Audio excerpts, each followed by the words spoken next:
Salut Lucille. Salut. Est-ce que tu peux te présenter s'il te plaît?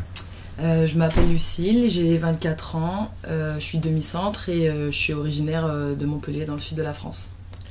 Est-ce que tu peux nous parler de ton parcours juste avant d'être arrivé au HAC? Alors j'ai commencé le handball à Jacou, dans le village où je vis, où mes parents vivent. Ensuite je suis partie au pôle espoir de Nîmes, au centre de formation de Bourg-de-Péage. J'ai signé mon premier contrat pro à Vaux-en-Velin à côté de Lyon. Et du coup cette année je suis au HAC handball. Est-ce que tu as eu des moments majeurs à Lyon, des souvenirs qui t'ont marqué? J'ai pas mal de souvenirs qui me viennent en tête. Ces dernières années, c'est surtout des victoires dans lesquelles on s'attendait pas. Un peu des hold-up qu'on a pu faire. Je m'en souviens une en plus contre le Havre, donc ici au Doc. On a fait plusieurs victoires comme ça qui me restent en tête, des souvenirs. Après, c'est vrai que la première année, on a réussi à se maintenir et être qualifié en play-off. Donc ça aussi, c'est un souvenir assez marquant puisqu'on s'y attendait pas. Et voilà, après c'est surtout des rencontres, des personnes qui sont devenues mes amis, la structuration du club et le fait que j'ai grandi aussi dans ce club-là. Comment s'est fait ton premier contact avec le HAC? Le premier contact, c'est vrai que ça fait plusieurs années que je joue contre le HAC, donc je commence à connaître un petit peu aussi les personnes et j'avais déjà croisé Stéphane. Après on n'avait jamais échangé, mais c'est la première fois qu'on échange par rapport à mon agent en fait qui a aussi pris contact avec Stéphane et donc le contact s'est fait comme ça et c'est pour ça que j'ai signé ici. Okay. Quel est ton ressenti de jouer au Doc Océane? Je suis très excitée et je me sens chanceuse de jouer dans cette belle salle qui est sûrement la plus belle de D2 aujourd'hui. Donc ouais, de l'excitation, de l'envie de rencontrer les personnes qui sont autour de ce club-là, que ce soit les bénévoles, jouer devant nos bénévoles, devant notre public.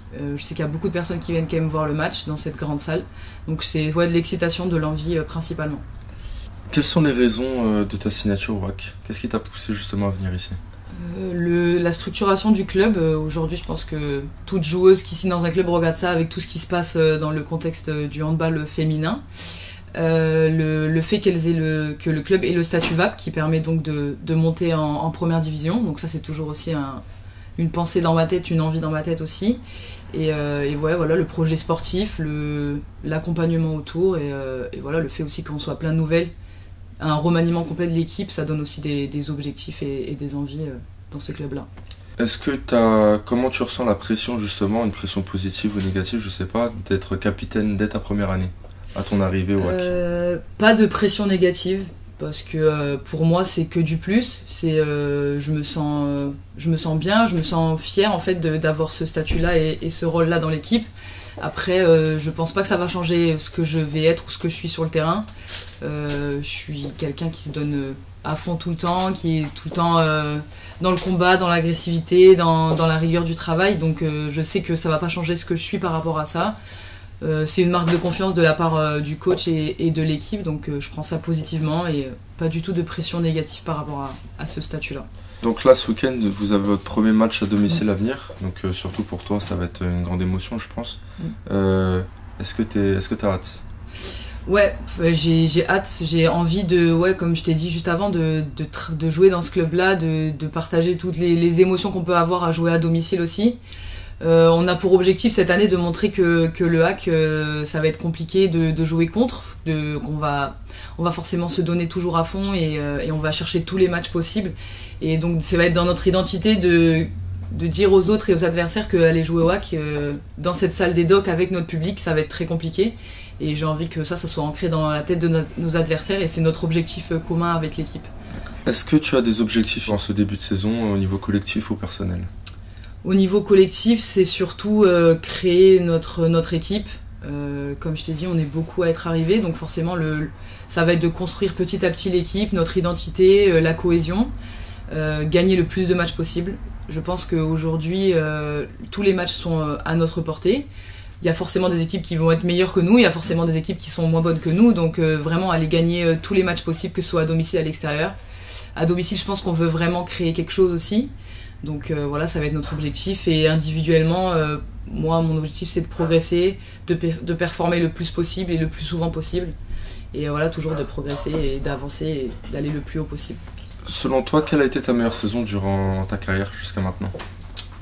La saison qui m'a le plus marqué, c'est quand j'étais au centre de formation à Bourg-de-Péage où je faisais partie de l'effectif N3 et D2. Et on a réussi à faire une double montée, donc N2 et D1. Et on a été, les deux effectifs ont été champions de France. Donc c'est une année qui est vraiment marquante pour moi. Surtout dans ce club qui aujourd'hui n'existe plus. Donc ouais, historiquement c'est assez marquant. Et voilà, j'en garde des super souvenirs dans ce club-là lors de mon centre de formation. Est-ce que c'est un problème pour toi de changer de club après plusieurs années passées à Lyon? Le changement de région, le changement de climat et même la distance qui peut te séparer de ta famille et de tes proches?